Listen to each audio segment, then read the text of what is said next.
I'm David Acton, Curator of Photography at Notre Dame's Snite Museum of Art. Here were some observations on the museum's exhibition, Touchstones of the 20th Century. This exhibition includes many images representing children that reflect changes in how children were perceived during the course of the 20th century. The great photographic portraitist Gertrude Kazabir, who worked at the turn of the century and was one of the original photographers whom Alfred Stieglitz gathered together in his photosecession movement, was famous for her photographic portraits. This began to change in 1900 with the arrival of her first grandchild, Charles O'Malley. Here's a portrait of the artist's daughter, Gertrude Kazabir O'Malley, and the infant Charles, made in 1900. 3 years later, the photographer took this photograph of mother and child during the summer in Newport, Rhode Island. And by this time, she had begun to explore visually the relationship between mother and child. Attention given to the baby by the mother, and the way that the mother teaches and helps to shape the growing child's personality. This is an early color photograph by Jean-Baptiste Tunaso, representing his daughter Juliette, which was made in about 1913. Tunaso was one of the earliest photographers to experiment with the Lumiere autochrome method, which used pre-prepared plates that could create the effect of color. These images produced transparencies, that is, glass plates with color images that had to be seen through projection or through reflected light. This portrait of his daughter, who seems to have been about 13, I suspect was made perhaps for a birthday celebration. The wonderful thing about this image is that it's very lovingly considered in every detail. Not only is every detail of Juliette's costume carefully planned and thought through, but the artist's composition is similarly arranged. For example, look at her broad-brimmed hat and the way that the black is encircled by a little edge of red. And compare that with the button that is visible on her cuff and just below her right hand. Circles of red with black in the center. Jean-Baptiste Tunaso is best remembered as a military photographer. He was an officer in the military, and at the beginning of World War I, he helped to organize the photographic section in the Army for the French Ministry of War. He went to the front with his cameras and took photographs of the action. When one knows this, his images of family life and those of his daughter, like this autochrome of Juliette and her doll in the garden, give a very different sense of the personal life and the personality of this photographer. During the 1920s and 30s, Helen Levitt studied photography in New York and worked as a photographer's assistant, processing and printing photographs. She took her own camera onto the streets of the city, where she became particularly interested in the lives of children. This photograph in our exhibition shows a young man in Harlem leaning on a fire hydrant as he seems to be waiting for friends. His expressions suggest that he is lost in thought and perhaps even observing life around him in the neighborhood. But the broad, open expanse of the street behind him, in which few figures are seen, gives a sense of personal space, of introspection. Levitt took her camera around New York for many years during the 1930s, capturing children at play in many different neighborhoods and in many different guises. Sometimes they tumble together, and other times they seem lost in personal thought, even though they're playing close together on the stoops. During World War II, Brooklyn-born and bred Jay Jaffe became a hero when he led a unit called the Timberwolves in the Battle of the Scheldt and won a medal. But when he returned home to Brooklyn, he suffered from PTSD. His brother, who had become an amateur photographer, introduced him to photography, and Jaffe used his camera to go out in the neighborhood, and it began to draw him back into society. This photograph in our show, called Learning to Skate, on Livonia Avenue, East New York, Brooklyn, made in 1949, is to me one of the most touching images of the relationship between a father and child. The father holds up this young girl by her coat as she rolls uncertainly forward. She's surrounded by other kids on their skates. This young girl, however, seems to have been distracted by a dog you can see just in front of her father, and her excitement seems to have made her even more unsteady on her feet. The image is also interesting because the storefronts and the seams in the sidewalk lead off into the background and give you a sense of the figures proceeding into space, as if they were proceeding into time. In 1948, the great photographer Gordon Parks proposed to Life magazine that he represent his own photo essay on the life of children involved in gangs in Harlem. And when it was published, this was the first photo essay in a major magazine by an African American. You can see that when it was published, it was called Harlem Gang Leader. Red Jackson's life is one of fear, frustration, and violence.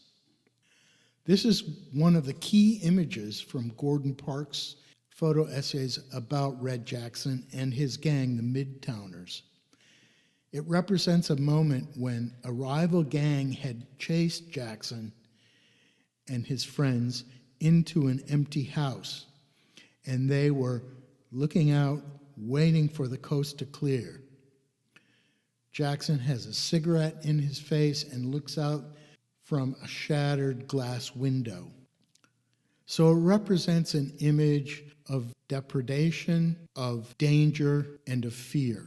However, many of Gordon Parks' images of the Midtowners gang represented a very different image of their relationship among themselves and even their relationships to their families. Here, for example, is a photograph of Red Jackson helping his mother by sweeping up. There are other images of the boys opening a fire hydrant in the summertime so the neighborhood kids could play in the water and cool off. David Seymour who went by the nickname Shim, was a Polish-born photographer who emigrated to the United States during World War II. He worked as a photojournalist in New York City and actually served in the Army during the war. In 1947, Shim and a group of his friends, including Robert Capra and Henri Cartier-Bresson, began the photo agency Magnum, which was the first agency in the world organized by photographers themselves in order to preserve their publication rights. After the war, Shim went through Europe looking for his family, and he found out that they had perished in the concentration camps. During these trips, he visited orphanages occasionally in Poland, and there he made this remarkable photograph, Tereska Draws Her Home, made in 1948. A very vivid sense of the kinds of trauma that children suffered during World War II. In this photograph, the picture in our exhibition, Shim represents a mother and child who are refugees from an earthquake in Zante in Greece. But instead of representing images of crumbled buildings and cracked earth, Shim represented the people themselves. Here he went into a refugee's tent to make this image of a mother and her child as she writes a letter, presumably to her family. Dave Heath was an American photographer born in Philadelphia. He was abandoned as an infant and put into the orphanage by his grandparents who couldn't take care of him. And he grew up under threat and in very difficult situations. As a teenager, he began to make his own photographs, and he became a very skilled photographer. He went on to learn the refinements of photography and developing as a serviceman. Dave Heath's most remarkable image made during the 1960s represent children who are experiencing the kind of trauma and sadness, loneliness that he felt as a child. Here, a young boy standing seems to be ignored by his mother, who is probably chatting with a friend or neighbor, but all we see is her back, while he just stands against the car and sobs. The composition, the shapes of the mother's ponytail, and the sweeping curve of the car design bring the eye right down to his sad face. In this photograph called Vengeful Sister by Dave Heath, we can see how the artist just captured the candid behavior of children in such a way that very different emotions are very clear to us. Several of the photographs in the exhibition represent children who seem far wiser than those around them. For example, this image made in Scano in 1957 by the Italian photographer Mario Giacomelli shows a young boy coming out of church surrounded not by people his own age, but by a group of older ladies dressed in black, while the boy in the center, who looks straight at us, seems to be involved with the present life, one of vitality and one of consciousness. This is a photograph by Sally Mann called Leah and Her Father, which was made in about 1988 and was published in the photo book At 12, Portraits of Young Women. Sally Mann was just beginning her career as an aesthetic photographer when she made a series of pictures of young adolescents that reflected her sense and memories of the difficulties of those times. This famous photograph shows Leah sitting on her father's lap, physically and emotionally connected to him and to the family friends that converse around the table. And yet she looks at the photographer, and that look gives a sense of her emerging personality and individuality. Sally Mann afterwards went on to make a series of photographs that was published in 1992 called Immediate Family. And they're similar photographs, mostly candid, of her family, of young children growing up in Virginia, particularly in the summertime.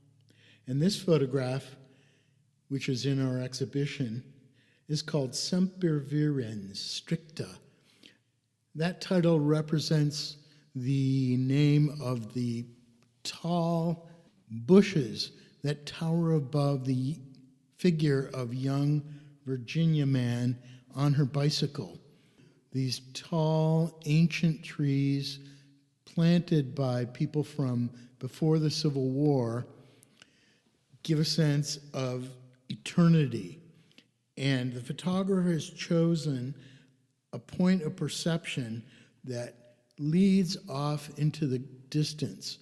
So while we look into the distance and have a sense of space and time proceeding, Virginia man and her bike are on a perpendicular path. Some of the most interesting photographs in the Snite collection representing childhood are those of David Leventhal. When he was a graduate student at the Yale School of Art, Leventhal and his college friend Gary Trudeau created a book of photographs called Hitler Moves East. And they did this by photographing little plastic boys' toys arranged on the floor in Leventhal's apartment. This was such a brilliant idea, and one so filled with implication that it became Leventhal's motif for much of his career. In this, a photograph from the series Out West, we see a sheriff-like figure quickly turning as he stands on the wooden sidewalk in a town from the Old West. And we get a sense of a moment from a movie from the 1940s or 50s, and a sense of danger, of excitement, of heroism. All of these things, the experience of playing with children's toys, the experience of watching movies on a Saturday matinee, are part of Leventhal's childhood and the childhood of many, when much of the cultural information about masculinity, about adulthood, and about responsibility were represented in these stories of the Old West and things that children played with.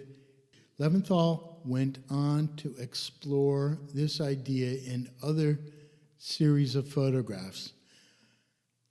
Here, in a series called Barbie, he made photographs of Barbie dolls in very lavish costumes, as if they were fashion models from magazines. These are large Polaroid prints, and you can see the effect of the chemicals on the top and bottom of the images. All of these things come together to represent artifacts of material culture from the 1950s, 60s, and 70s, a time when the artist and his contemporaries developed their childhood personalities and their values of adulthood. This is David Acton. Thank you very much for joining me and considering several of the photographs from our exhibition, Touchstones of the 20th Century.